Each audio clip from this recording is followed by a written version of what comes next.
Just a few more. 4 more.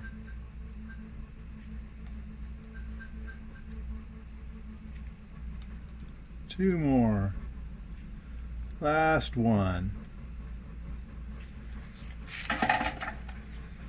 Now that you've got all these little pins soldered in place, you're going to go ahead and pull the board off, and of course now that all the pins are soldered in place and don't move anymore, it's relatively easy to just set it right back in and take it out. It just plugs in.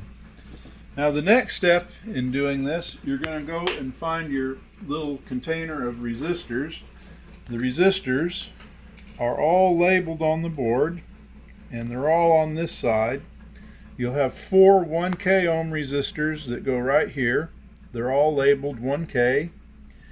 You'll have one 4.7K resistor that goes there. Don't forget that, because sometimes I do and have to go back.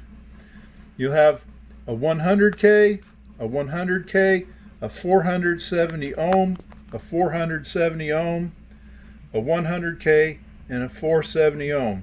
This creates the bias bridge for the MOSFETs that we'll solder later.